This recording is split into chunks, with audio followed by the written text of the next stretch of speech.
What if I told you that one of the most outrageous cars in American history was banned after just a single season?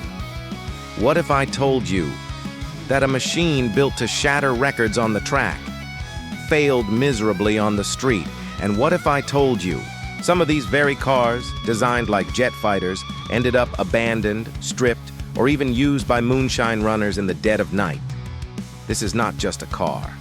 This is the 1969 Dodge Charger Daytona, a legend, a monster, a machine that changed NASCAR forever. And today, we're counting down 20 shocking, hidden, and unbelievable facts about this outlaw of the muscle car world. But before we dive in, make sure to subscribe and hit that like button. Because here, every single day, we bring you untold stories from the golden era of horsepower. Now, let's begin our countdown. Number 20. The Daytona was born out of failure. The story of the Charger. Daytona doesn't start with triumph. It begins with defeat. It begins with humiliation. In 1968, Dodge had put their pride and joy, the Charger, on the NASCAR track. On the street, the Charger was a superstar. It looked like it had been carved from steel by an artist. With its hidden headlights, Coke bottle curves, and big block power, it was a car that screamed power and style. But racing is not about looks. Racing is about science, precision, and speed. And when the 1968 Charger hit the high-banked ovals of NASCAR, its beauty became its downfall. That recessed grille and tunneled rear window, features that made it look so aggressive, turned into aerodynamic nightmares. The car was like a parachute at high speeds. It slowed itself down. The result? Dodge was being humiliated. Ford was running away with victories thanks to their slick, low-drag Torino Talladega and Mercury Cyclone spoiler. The Charger, as fast as it was in raw power, couldn't breathe at 190 mph. Drivers complained of instability. Engineers watched lap times fall short. The Charger was a Hollywood star, beautiful on screen, but clumsy in the real fight. Executives at Chrysler were furious. Dodge was supposed to be the face of Mopar performance. Losing on the track meant losing sales on the street. NASCAR was not just racing, it was advertising. Win on Sunday, sell on Monday was the golden rule, and Dodge was losing both. The order came down from above. We don't care how it looks. Build us something that wins at any cost. And so, Dodge engineers set aside styling. They set aside showroom appeal. They went to the drawing board with one mission: make the Charger into a weapon. That failure gave birth to the Charger Daytona, a car that would rewrite history. Number 19. The nose cone. Came from rocket science. When Dodge began re-engineering the Charger, they did something unthinkable for the time. Instead of sketching pretty shapes, they turned to the aerospace industry. The most shocking addition was the Daytona's 18-inch aerodynamic nose cone. This wasn't designed in a regular car studio. It was developed in the same NASA wind tunnels, used for rockets and spacecraft. Think about that for a moment. In the late 1960s, America was racing to the moon. Engineers were obsessed with speed, drag, and how to slice through the atmosphere. And Chrysler, the parent company of Dodge, had deep ties to aerospace contractors. They literally borrowed technology from America's space race and funneled it into a stock car. The results were staggering. The standard 1968 Charger had a drags coefficient of around 0.58. Basically, it was a brick in the wind. With the new Daytona nose, engineers dropped drag by nearly 20%. The car could finally cut through the air like a missile instead of fighting against it. Rivals laughed at first. They called it ugly, bizarre, a circus car. But when it hit the track, the laughter stopped. Suddenly, the Charger wasn't choking at 190 mph. Suddenly, it was flying past Fords and Mercurys at 200 mph. That pointed nose wasn't just a gimmick. It was rocket science, literally. And here's the irony. What was mocked in 1969 as a freak design is now recognized as one of the most revolutionary aerodynamic breakthroughs in American racing history. The Daytona wasn't just Detroit muscle. It was aerospace engineering disguised as a car.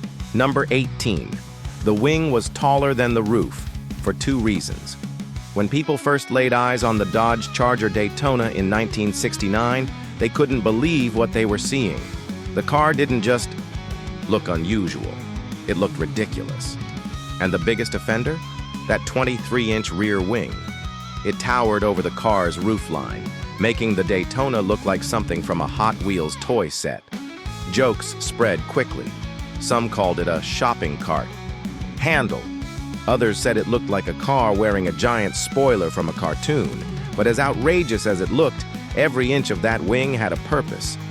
The first reason was pure science. At NASCAR speeds, 200 mph and beyond, the standard Charger's rear end would lift off the ground, creating instability that could easily kill a driver. The massive wing was designed to provide downforce, pressing the rear tires into the pavement, giving drivers stability and control. But why was it so tall? Taller than the roof itself? Engineers knew that air flowing directly behind the car was turbulent, dirty air. To work, the wing needed to rise above that disturbed flow and grab clean air instead. That's why it had to be sky high.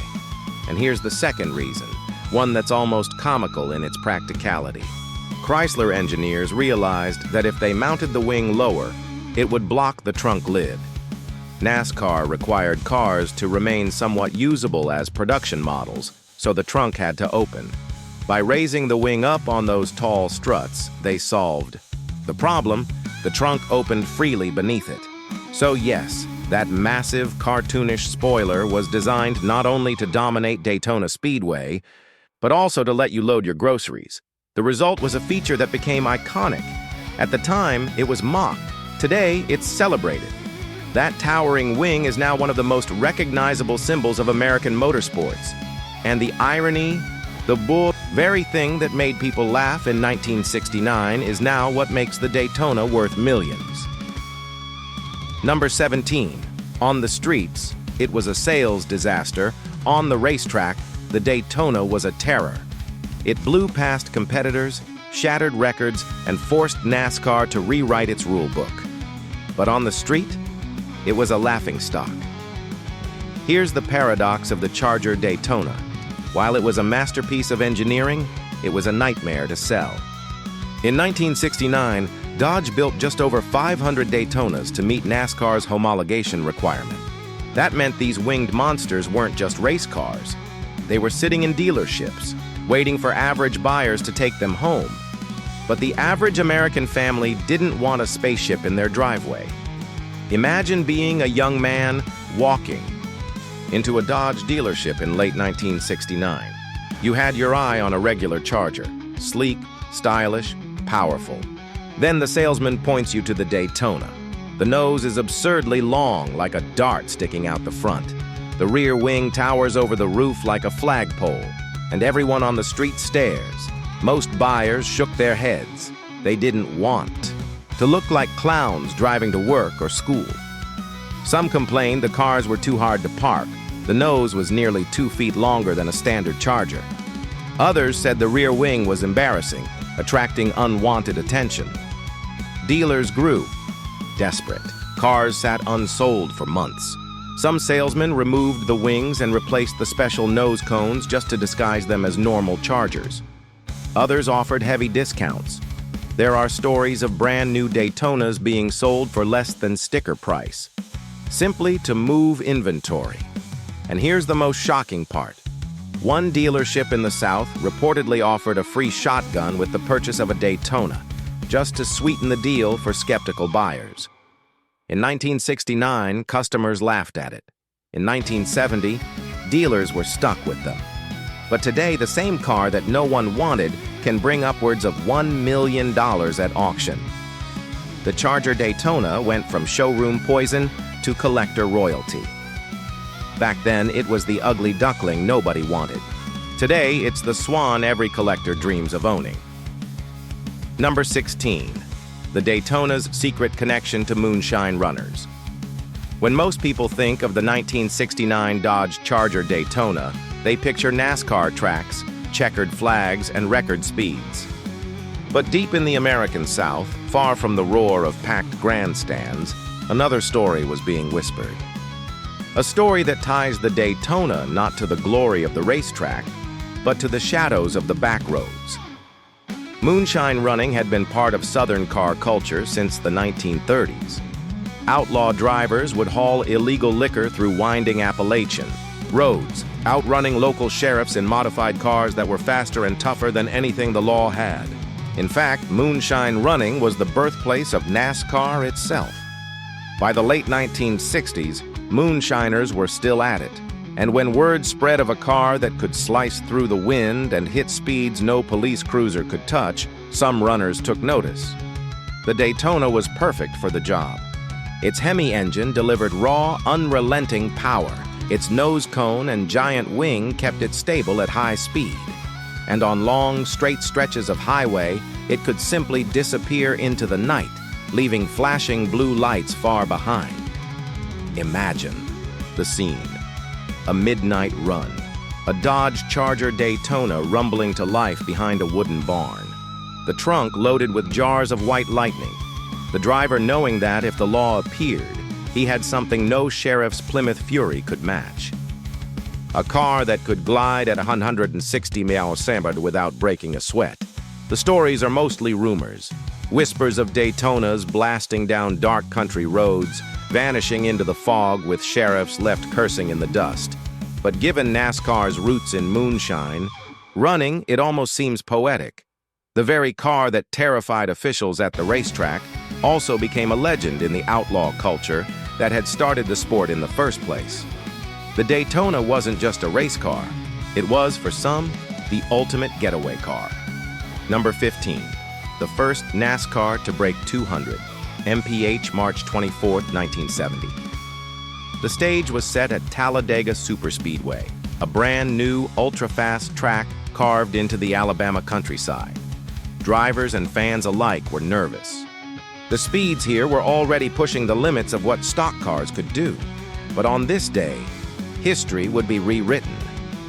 Behind the wheel of a Charger, Daytona sat Buddy Baker, a seasoned NASCAR driver with nerves of steel. Beneath the hood roared a 426 cubic inch Hemi V8, one of the most feared engines in motorsports history. Engineers and mechanics watched from pit lane as Baker strapped in. The car roared out onto the banking. Lap after lap, he pushed harder, faster, higher. The nose cone sliced through the air. The massive wing pinned the car to the asphalt. The speed climbed, 180, 190, 195, and then it happened. The Daytona became the first NASCAR stock car to officially break the 200 miles per hour barrier. 200 miles per hour. To modern ears, it may not sound shocking. After all, today's race cars regularly surpass that. But in 1970, it was science fiction. No stock car had ever reached those speeds under official timing. Newspapers across the country ran headlines. The Daytona wasn't just fast, it was a rocket on wheels. Buddy Baker himself recalled how surreal it felt. The car didn't just accelerate. It levitated, stable, and locked down, as if designed for that exact speed. The engineering gamble had paid off, but not everyone was celebrating. NASCAR officials were shaken. If cars could reach 200 numbers make, what came next? 210? 220? How long before? The tracks themselves and the drivers couldn't handle it. The Daytona hadn't just broken a record. It had shattered the boundary of what was considered safe in American motorsports, and that terrifying truth would soon lead to the car's downfall. Number 14. The winged warrior was too advanced and too dangerous. The Daytona was a marvel of engineering. It had taken Chrysler's failures and turned them into a technological revolution. It was fast, stable, and utterly dominant. But here's the problem. It was too advanced for its time.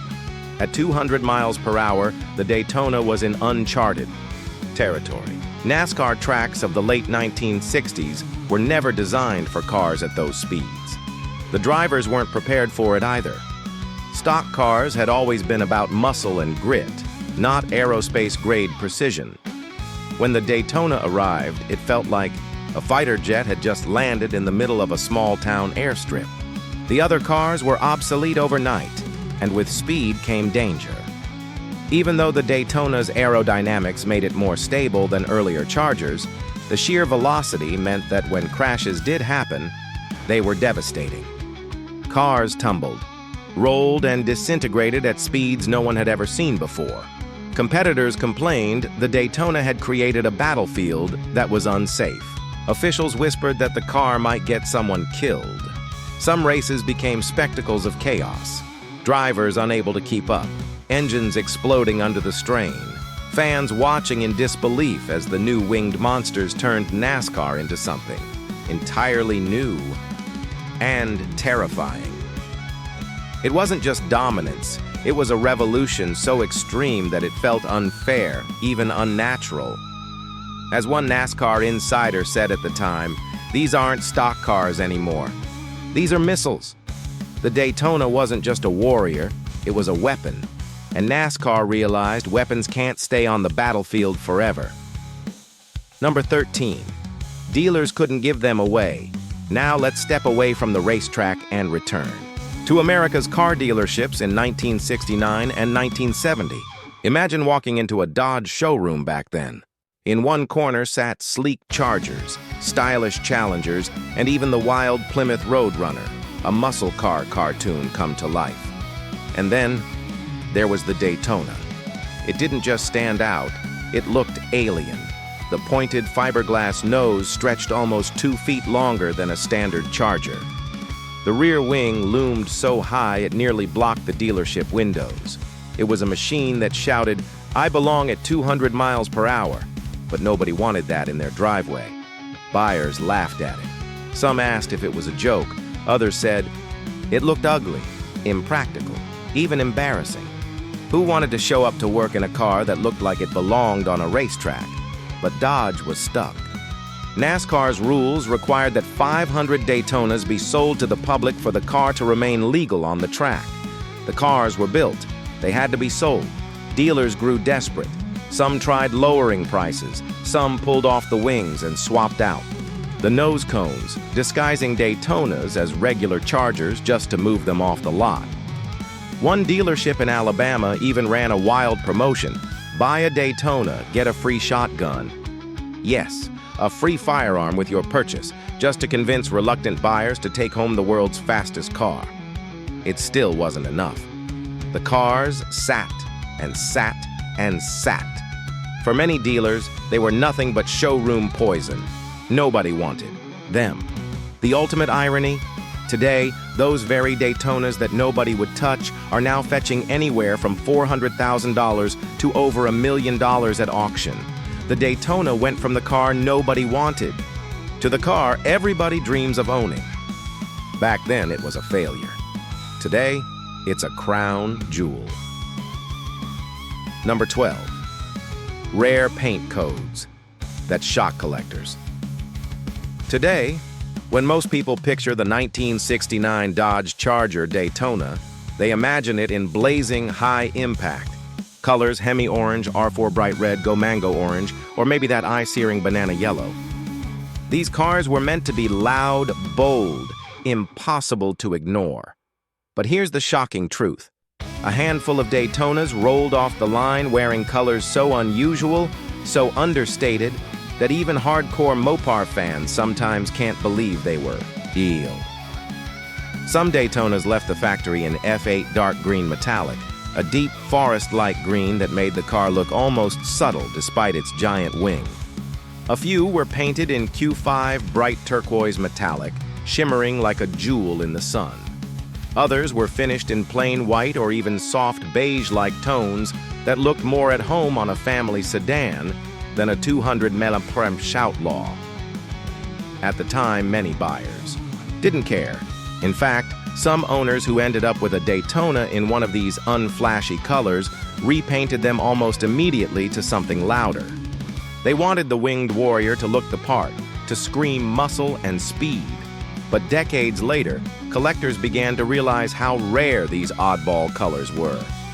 Today, a Daytona in an unusual factory color, especially if it's original paint, can send auction prices through the roof. Mopar historians even argue over how many were made in certain shades, because the records are incomplete and some cars have been repainted multiple times over the years. One example, a Survivor Daytona in dark metallic green surfaced in the 2000s, complete with faded original paint. Collectors were stunned. Many had never seen one in that color before. It instantly became one of the most desirable Daytonas in existence, not despite its odd paint, but because of it. The irony is staggering. What was once considered undesirable in 1969 is now considered treasure. In the collector world, paint code can mean the difference between a $400,000 car and a $1 million car. And for the Daytona, the rare shades are like gold dust. Number 11. The FBI rumor and Daytona's dark mystique if the Dodge Charger. Daytona already seemed larger than life. The stories that followed it only deepened its mystique. And perhaps the strangest of all is the rumor that the FBI once took notice of the car. The whispers began in the early 1970s. According to the legend, the Daytona was simply too fast. Local law enforcement agencies, especially in the South, were frustrated. Their police cruisers, usually modest Plymouths and Chevrolets, were hopeless when chasing down a car with a nose cone and a wing. Some officers claimed that when they saw a Daytona on the highway at night, they didn't even bother to give chase. It was pointless. The rumor goes that federal agencies took note. The FBI, always watching for ways to control organized crime and smuggling, allegedly experimented with confiscated Daytonas. Some say they tested them for undercover work. Others claim they tried using them as pursuit vehicles. The problem? The cars were far too conspicuous. A Daytona couldn't blend in anywhere. With its giant wing and spear-like nose, it might as well have had a neon sign that said, "Look at me." But the stories didn't stop. To this day, Mopar enthusiasts pass around tales of one or two Daytonas being borrowed by Uncle Sam, either for testing or for fieldwork. No official record has ever surfaced. No paperwork confirms it. And maybe that's the beauty of it. The Charger Daytona is already legendary for being banned, for being feared, for being mocked and worshipped all at once, adding the possibility that it once served as a shadowy tool of federal agents only makes the car more mythical. True or not, the FBI rumor has become part of Daytona lore, a reminder that when you build a car powerful enough to outrun the law is bound to notice. Number 10. The competitors were forced into panic mode. When the Dodge Charger Daytona first hit the track, it didn't just win races, it changed the entire game overnight. Ford and Mercury had been feeling pretty confident. Their Torino Talladega and Cyclone spoiler were slick, fast, and dominating the 1969 season. They believed Dodge was years behind in aerodynamics. But when the Daytona rolled out with its bizarre nose cone and towering rear wing, everything they thought they knew about speed collapsed. The lap times told the story. The Daytona wasn't just a little faster, it was a full second quicker per lap. In NASCAR terms, that was an eternity. It was like watching a heavyweight fighter suddenly face an opponent with jet-propelled gloves. There was simply no answer. Ford executives were stunned. Their engineers scrambled, running back to the wind tunnel, trying desperately to claw back speed. They began experimenting with radical shapes, longer noses, drooping front ends, reshaped grills. Mercury tried its own quick fixes, bolting, strange aero pieces onto test cars, but nothing worked. The Daytona had rewritten the book on what was possible. The competitors were no longer racing Dodge. They were racing science, and the panic was real. In meetings, Ford men muttered that NASCAR itself was slipping away from them. If Dodge and Plymouth could use aerospace-level technology, how could they ever catch up? Some even accused Chrysler of cheating, though every inspection proved the cars were legal.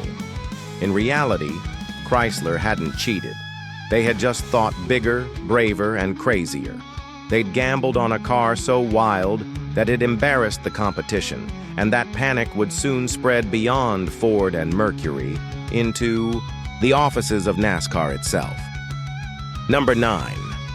NASCAR's rulebook was rewritten. Because of it, the Daytona wasn't just fast, it was too fast. After Buddy Baker's legendary 200,000 mph run at Talladega, NASCAR officials were shaken. They knew the sport had reached a crossroads. If one team could build cars this advanced, then others would follow. Soon, every car would be a winged monster, slicing through the air like a fighter plane, and that terrified them. NASCAR had always sold itself as stock car racing, cars that, at least in theory, you could buy at a dealership. But when fans looked at a Daytona or its cousin, the Plymouth Superbird, they didn't see a stock car. They saw something alien, something built for war, not for the street. Officials worried that if speeds kept climbing, the sport would become too dangerous. Drivers were already risking their lives at 180 mph. What would 220 mph look like on tracks built in the 1950s? Grandstands weren't designed for it. Safety barriers didn't exist. Even the helmets and roll cages of the era weren't ready for such violence. So NASCAR made a decision that changed history. After just one season, they rewrote the rule book. Starting in 1971, cars with nose cones and wings longer than a few inches were banned. The so-called aero cars were outlawed. NASCAR also restricted engine sizes for certain models, choking their power until they were no longer competitive. The Daytona, along with the Plymouth Superbird, was forced off the track. The very cars that had broken records and redefined racing were now too good to be allowed. It was the first, and perhaps only time in NASCAR history that cars were banned, not for being unsafe, not for breaking rules, but for being too advanced. And in that moment, the Daytona became more than a car. It became a symbol of rebellion. A machine so wild, so untamed that the rule book itself had to change just to stop it. Number 8. Forgotten prototypes and test failures. Before the Daytona stunned the world with its sleek nose and towering wing, it was nothing more than a series of awkward experiments. Chrysler engineers didn't get it right on the first try. Far from it. In fact, the earliest Daytona prototypes looked like something out of a science fiction parody. They started with regular chargers and began bolting on crude fiberglass extensions. One prototype had a nose so poorly shaped that it generated more drag, not less. Another had a wing positioned far too low, creating turbulence that made the car unstable. In the wind tunnel, engineers watched as smoke trails refused to flow smoothly over the body. The data was grim. The Charger simply wasn't born to be aerodynamic. It had to be forced into it. One infamous prototype had its nose cone literally tear away during high-speed testing, shattering into pieces on the track. Another was nicknamed the Ugly Duckling by Chrysler staff because it looked so deformed compared to the sleek final product. Step by painful step, they refined the design. The nose became sharper, the wing grew taller, panels were reshaped, smoothed, and reworked. By the time the production Daytona emerged, it was nothing short of revolutionary. But those forgotten test cars, the awkward, broken, often destroyed prototypes, were the true stepping stones. Today, almost none of them survive. Most were scrapped or stripped for parts once the production model proved itself. But whispers in the Mopar community say that 1 or 2 test cars may still be hidden in barns, rusting away, waiting to be rediscovered. If one ever surfaced, it wouldn't just be valuable, it would be priceless. A glimpse into the messy, experimental birth of a legend. Number 7. Crashes, lawsuits, and tragedy. Speed is intoxicating. But speed always comes with a price. For all its brilliance, the Daytona's dominance also carried a darker side, one filled with crashes, lawsuits, and close calls that haunted its short reign. On the racetrack, its stability at 200 mph was unmatched. But the problem wasn't the Daytona itself, it was everything around it. Rival cars weren't built for those speeds, NASCAR tracks weren't designed for them, and safety equipment in 1969 and 1970 was primitive compared to modern standards. When things went wrong, they went wrong in horrifying fashion. Competitors unable to match the Daytona's speed often pushed their own cars too far, leading to catastrophic failures. Engines blew, tires shredded. Cars spun out and smashed into walls at speeds no one had ever seen before. One chilling story comes from a test session where a Daytona pushing near-record speeds lost control. The driver barely escaped with his life as the car disintegrated. In another incident, lawsuits were filed after crashes involving aero cars, with critics claiming they were too extreme for NASCAR's traditional stock car routes. And then there were the tragedies. Drivers injured, careers ended, families changed forever. While the Daytona itself was often blameless, its engineering was sound. The environment it created pushed the entire sport into a danger zone.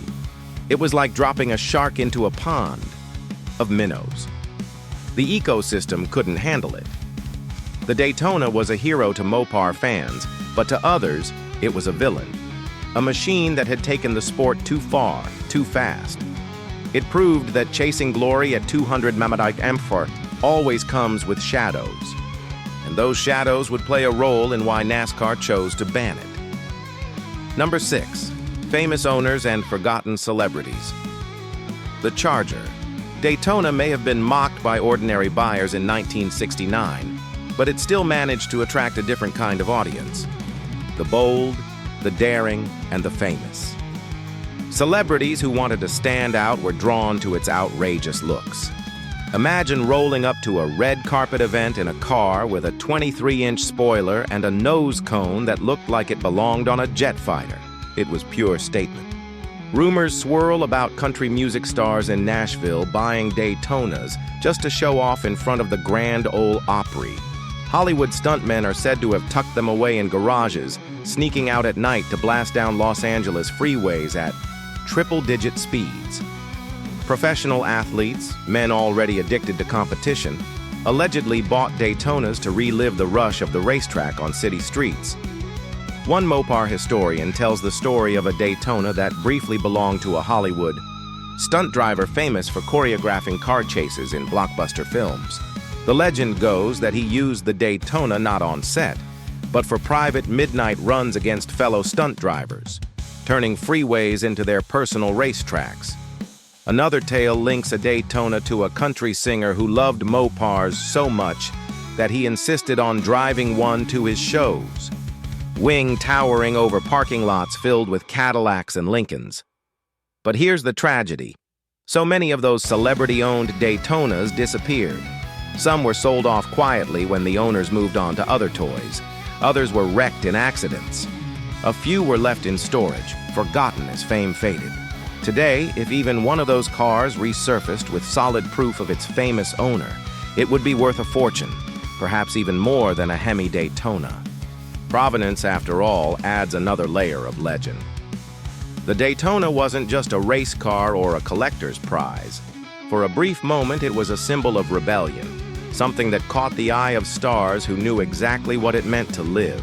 Fast number 5, barn finds worth millions. The Charger. Daytona's story could have ended in 1971 when NASCAR banned aero cars and the world seemed to forget about them. But instead, it entered a strange limbo, a forgotten relic of an outlaw era, and that's why so many Daytonas ended up abandoned. Some sat in fields, rusting under the rain. Others were shoved into barns covered in dust, hay, and old tarps. For decades, nobody cared. Farmers used them as storage shelves. Teenagers stripped them for parts. In small towns, a Daytona was just another old car that nobody wanted. But time has a way of changing everything. By the 1990s and early 2000s, collectors began realizing how rare the Daytona truly was. Only about 503 were ever built. Many had been lost to accidents, scrapped, or modified beyond recognition. Suddenly, the world woke up to the fact that the ugly duckling of 1969 was now a priceless piece of history. That's when the barn finds began making headlines. Stories emerged of families pulling back tarps in dusty barns to reveal a forgotten Daytona, its wings still intact, its paint faded but original. Some cars had been sitting untouched for 30 or 40 years. Mice nested in the seats, tires rotted flat, yet collectors went wild. One legendary find involved a Daytona discovered in Alabama, hidden away for decades.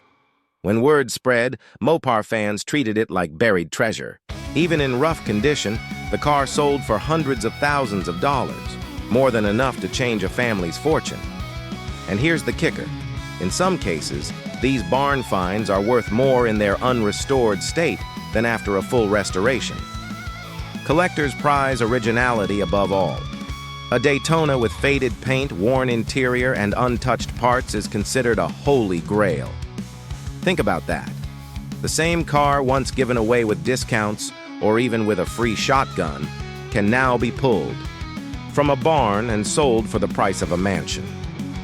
Every forgotten Daytona sitting in a dusty shed is a time capsule, a reminder that legends may fade from memory, but they never truly die. Number 4. Myths and Urban Legends. The Dodge Charger Daytona isn't just a car, it's a magnet for stories. And over the decades, those stories have grown into urban legends that blur the line between fact and fantasy.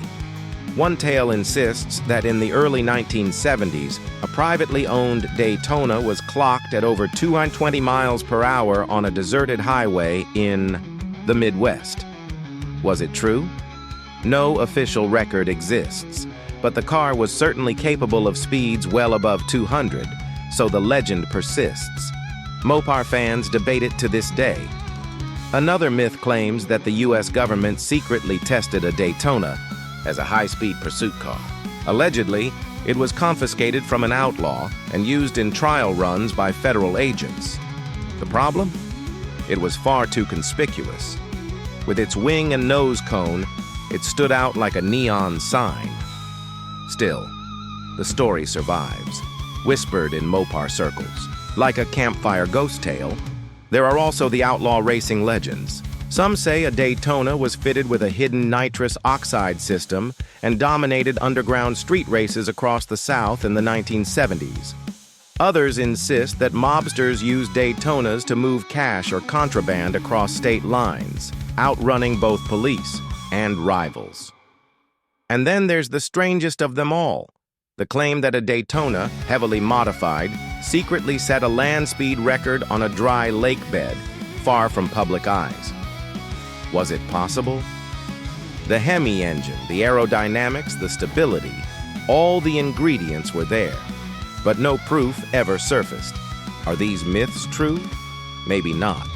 But the fact that so many exist shows how deeply the Daytona captured the imagination. It wasn't just a car. It was a symbol. A machine so wild that people couldn't stop telling stories about it, even decades after it disappeared from NASCAR. Legends grow where reality leaves gaps. And the Daytona is a legend that never stopped growing. Number 3. The collector market shockwave. In 1969, dealers struggled to sell Daytonas. Some offered discounts. Some disguised them as regular Chargers. Some even bundled them with shotguns to lure buyers. Back then, the car was considered a mistake, a sales disaster.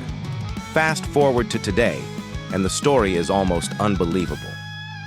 The Daytona has become one of the most valuable American muscle cars of all time. A clean, all-original, Hemi-powered Daytona doesn't just fetch high prices, it regularly breaks the $1 million mark at auction. Even cars with smaller 440 engines, once considered the lesser versions, now sell for six figures. And survivor cars, untouched, unrestored examples can bring staggering premiums. Collectors crave authenticity, and the Daytona delivers it in spades.